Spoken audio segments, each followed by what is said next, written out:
Singgasana roh dalam diri manusia. Bismillahirrahmanirrahim. Assalamualaikum warahmatullahi wabarakatuh. Dalam kitab Sirul Asrar, Syekh Abdul Qadir Jalani rahimahullah nafa'ana biulumihi menjelaskan tentang singgasana roh dalam diri manusia, di mana di sini kita lihat roh sironi, yaitu hati atau kolbu, kemudian roh sultani, fuad, kemudian di sini ada roh qudsi, alam sirri. Roh jasmani itu melekat di semua anggota tubuh lahiriah. Potensinya adalah ilmu syariat. Bentuk amalannya adalah ibadah-ibadah wajib yang diperintahkan Allah Subhanahu wa taala. Seperti hukum-hukum syariat yang diamalkan tanpa campuran kesyirikan. Hal ini sebagaimana firman Allah, "Faman kana yarju liqa'a rabbih falyamal 'amalan shalihan wa la yusyrik bi'ibadati rabbih ahada." Barang siapa yang mengharap pertemuan dengan Tuhannya, maka hendaklah ia mengerjakan amal soleh dan tidak mempersekutukan dalam beribadah kepada Tuhannya dengan seorang pun. Surah Al-Kahfi surah 18 ayat 110. Juga sebagaimana sabda Rasulullah SAW, "Innallaha thayyibun la yaqbalu illa thayyib." Sesungguhnya Allah Maha baik dan tidak menerima kecuali hanya yang baik. Hadis rawahu Muslim. Hadis riwayat Muslim.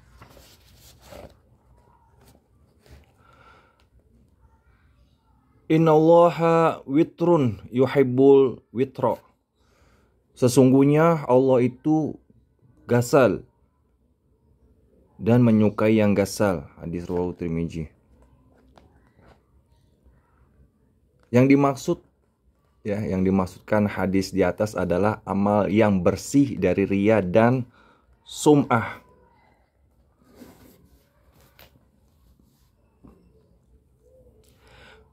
Keuntungan dunia dari kemampuan mengelola ruh jasmani ini adalah derajat kewalian, tersingkapnya tabir mukasyafah dan penyaksian musyahadah kepada Allah, musyahadah kepada Allah di alam mulk dari bumi sampai langit.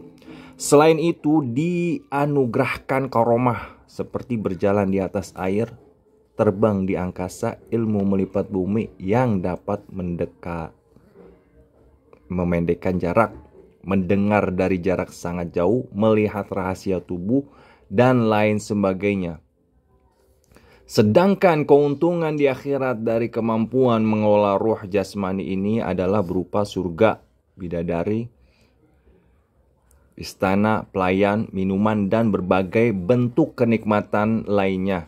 Tempatnya adalah surga pertama, yaitu surga ma'wah. Roh rohani.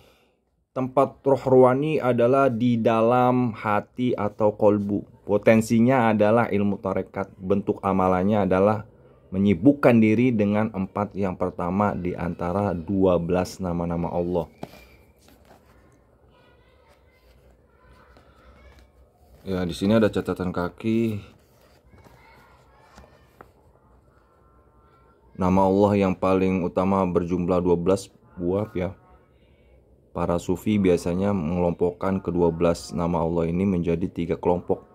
4 yang pertama al-arba'ah al-ula, 4 yang kedua al-arba'ah al-mutawassithah, dan 4 yang ketiga al-arba'ah al-akhirah. Qul ud'ullaha wa ud'ur rahmana ayyama tad'u falahul asmaul husna wa la tajhar bi salatika wa la tukhafid biha wabtaghi baina dzalika sabila. Katakanlah, serulah Allah atau serulah Ar-Rahman dengan nama yang mana saja kamu seru, Dia mempunyai nama-nama yang terbaik, Asmaul Husna. Dan janganlah kamu mengeraskan suaramu dalam sholatmu, dan janganlah pula merendahkannya, dan carilah jalan tengah di antara keduanya. Surah Al-Isra, surah ke-17 ayat 110.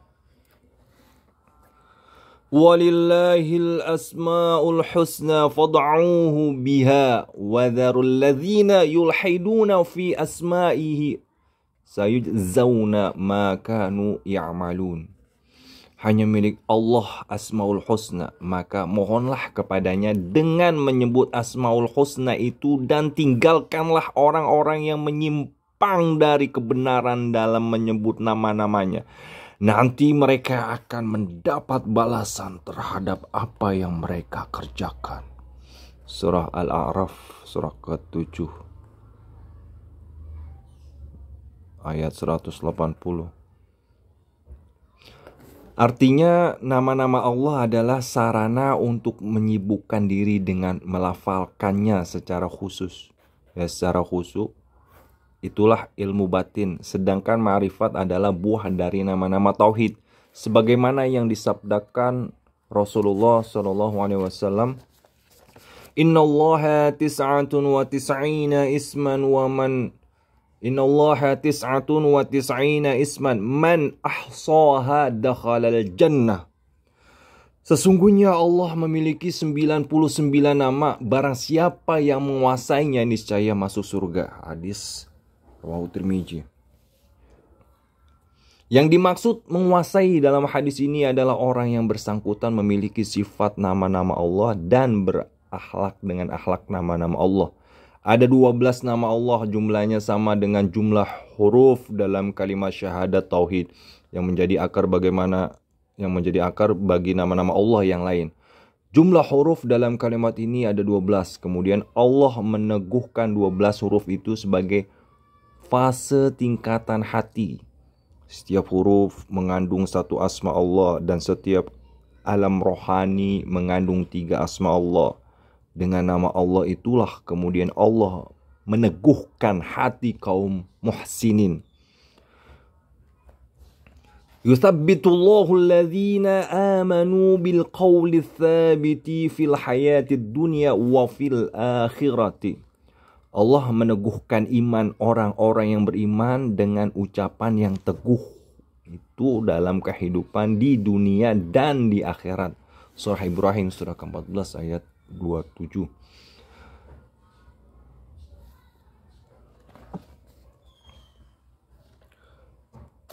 Berkat kedekatan dengan Allah, maka Dia menurunkan ketenangan hati kepada mereka. Ya, jadi berkat kedekatan dengan Allah, maka Dia menurunkan ketenangan hati kepada mereka. Kemudian tumbuhlah di dalam hatinya pohon tauhid. Akarnya menghujam kuat di bumi, bahkan tembus ke bawah tanah, sementara cabangnya mencapai langit ke-7, bahkan menembus ars. Alam tara kaifa daraballahu mathala kalimatan tayyibatan kasyajaratin tayyibatin asluha thabitun far'uha fis sama'i. Tidakkah kamu perhatikan bagaimana Allah telah membuat perumpamaan kalimatnya yang baik seperti pohon yang baik. Akarnya teguh dan cabangnya menjulang ke langit. Surah Ibrahim surah ke-14 ayat 24. Keuntungan dari kemampuan mengelola roh rohani adalah hidupnya hati dan musyahadah di alam malakut, yakni menyaksikan surga dengan segenap penghuninya, cahaya ilahi dan para malaikat, atau dalam bentuk kemampuan mengucap secara lisan batin tanpa suara dan tanpa huruf.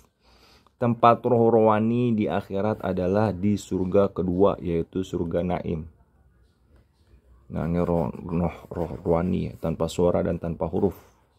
Biasanya wali-wali Allah berkalam-kalam kepada Allah tanpa suara, tanpa huruf. Ada juga yang ya tergantung tingkatannya, wallahu alam. Roh sultani, tempat roh sultani ada dalam fuad. Potensinya adalah ilmu ma'rifat. Bentuk alamnya adalah melanggengkan 4 yang kedua di antara 12 nama-nama Allah dengan lisan hati.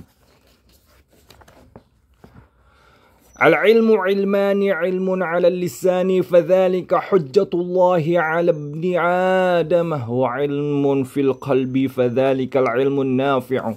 Ilmu ada 2. Ilmu dengan lisan yaitu hujjah Allah terhadap keturunan Adam, dan ilmu dengan hati itulah ilmu yang bermanfaat. Ad-Darami, hadis rawahu Darami. Ilmu dengan hati menjadi ilmu yang bermanfaat karena sebagian besar manfaat ilmu ada di level ini ya. Sebagian besar manfaat ilmu ada di level ini. Rasulullah SAW bersabda, "Innal Qur'ana zahran wa batnan wa li batnihi batnan ila sab'ati abtuni." Sesungguhnya Al-Qur'an memiliki aspek lahir dan batin. Batinnya Al-Qur'an memiliki 1 sampai 7 batin lagi. Hadis rawahu Ibnu Hibban. Inna Allaha anzala al-Qur'ana ala 10 abtunin. Sesungguhnya Allah menurunkan Al-Quran dengan 10 batin. Setiap yang lebih dalam itulah yang lebih bermanfaat dan lebih menguntungkan ya. Jadi setiap yang lebih dalam itulah yang lebih bermanfaat dan lebih menguntungkan karena mengandung banyak keajaiban. Ke-12 nama Allah ini memiliki kedudukan yang serupa dengan 12 mata air bekas pukulan tongkat Musa alaihissalam.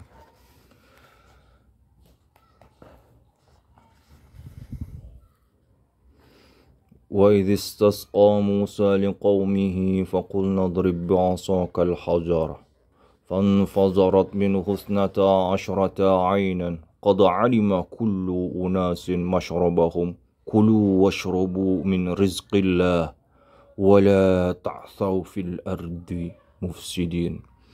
Dan ingatlah ketika Musa memohon air untuk kaumnya, lalu kami berfirman, pukullah batu itu dengan tongkatmu, lalu memancarlah darinya 12 mata air.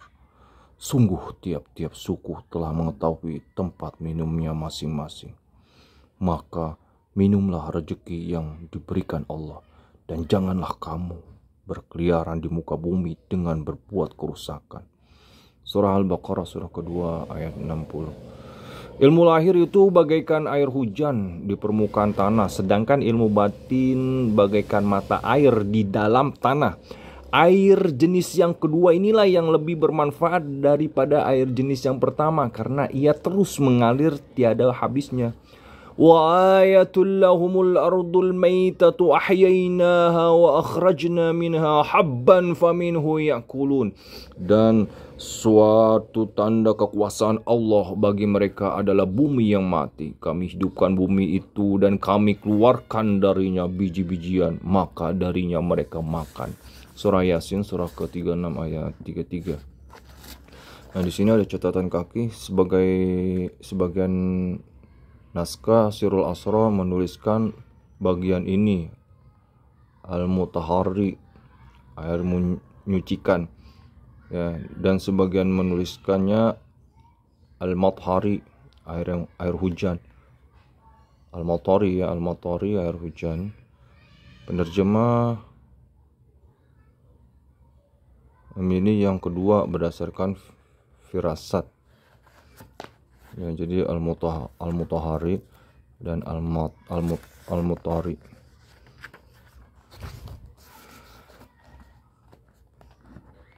Allah Subhanahu wa taala mengeluarkan biji-bijian dari bumi afaq yang menjadi makanan bagi binatang yang hanya memiliki nafsu, dan dia juga mengeluarkan dari bumi anfus, biji-bijian yang menjadi makanan bagi roh-roh rohaniyah. Man akhlasallahu arba'ina sabahan zaharat yanabi'ul hikmati min qalbihi ala lisanihi. Barang siapa yang ikhlas kepada Allah dalam 40 hari, niscaya akan muncul mata air hikmah dalam hatinya dan lisannya. Hadis rawahu Abu Nuaim.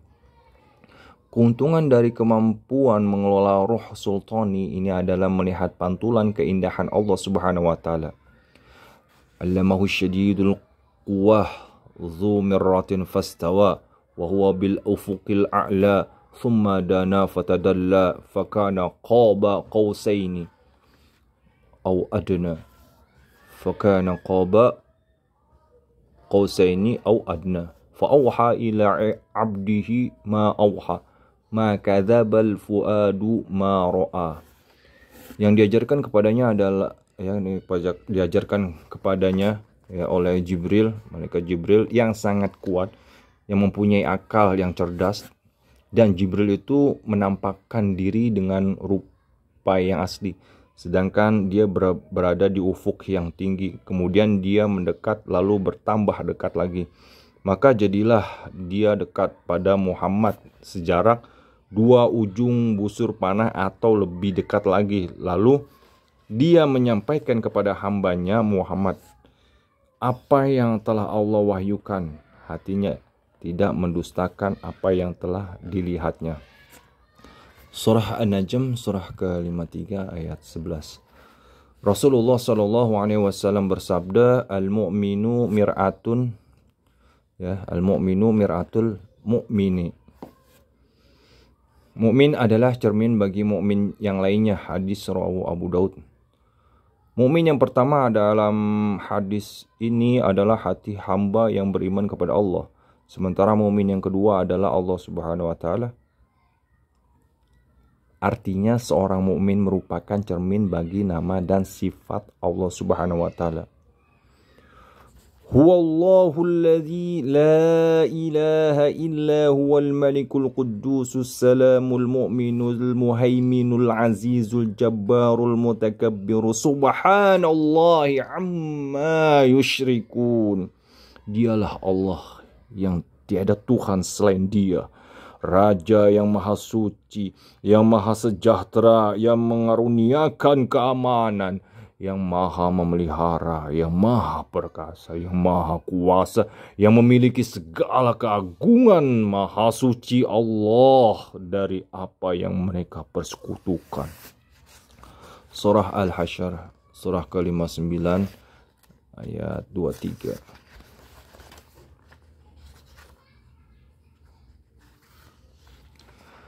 Penulis kitab Al-Mirsyad menyatakan tempat tinggal kelompok yang ketiga ini adalah surga ketiga, yaitu surga Firdaus. Ruh Qudsi, kemudian Ruh Qudsi adalah di sini Ruh Qudsi ada di dalam sirri, sebagaimana firman Allah Subhanahu wa taala dalam sebuah hadis qudsi. Al-insanu sirri wa ana sirruhu. Manusia adalah rahasiaku dan aku adalah rahasianya. Potensi Ruh Qudsi adalah ilmu hakikat atau ilmu tauhid. Bentuk amalannya adalah melanggengkan nama-nama tauhid, yaitu 4 yang terakhir di antara 12 nama Allah dengan lisan sirri tanpa suara. Wa in tajhar bil qawli fa innahu ya'lamu sirra wa akhfa. Dan jika kamu mengeraskan ucapanmu, maka sesungguhnya Dia mengetahui rahasia dan yang lebih tersembunyi. Dan jika kamu mengeraskan ucapanmu, maka sesungguhnya Dia mengetahui rahasia dan yang lebih tersembunyi. Surah Toha surah ke-20 ayat 7.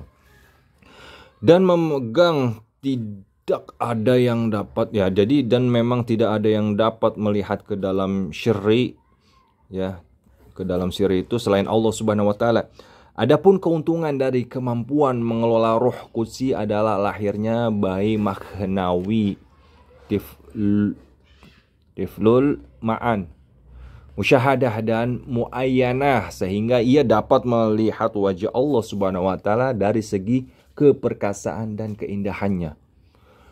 Wujuhu yawma idzin nadhirah ila rabbiha nazirah.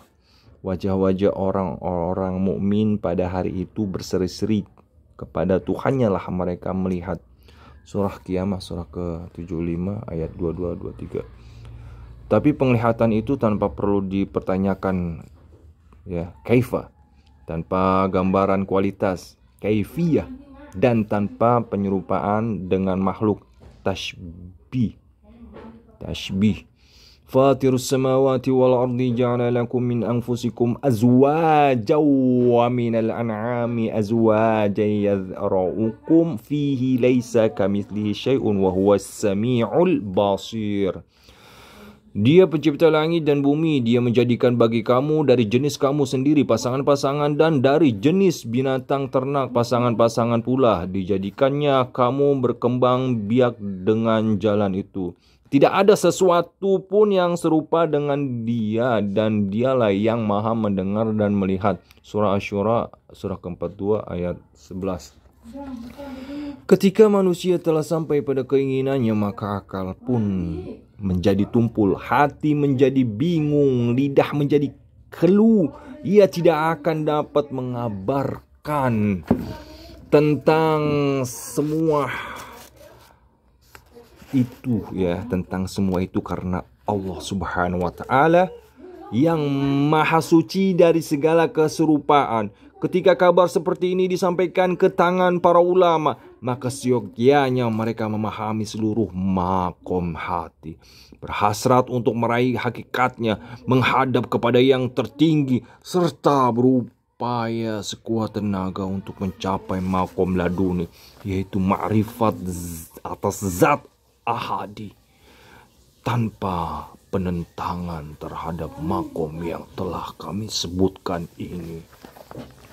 Ya, demikianlah tentang singgasana ruh dalam jasad yang tadi barusan kita sama-sama menyimak, ya, tadi sudah kita bacakan, ya, singgasana ruh dalam diri manusia. Mudah-mudahan bisa kita ambil manfaat dan hikmahnya.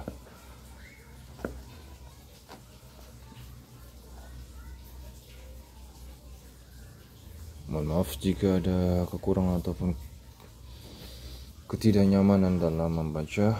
Wabillahi taufiq wal hidayah. Wassalamualaikum warahmatullahi wabarakatuh.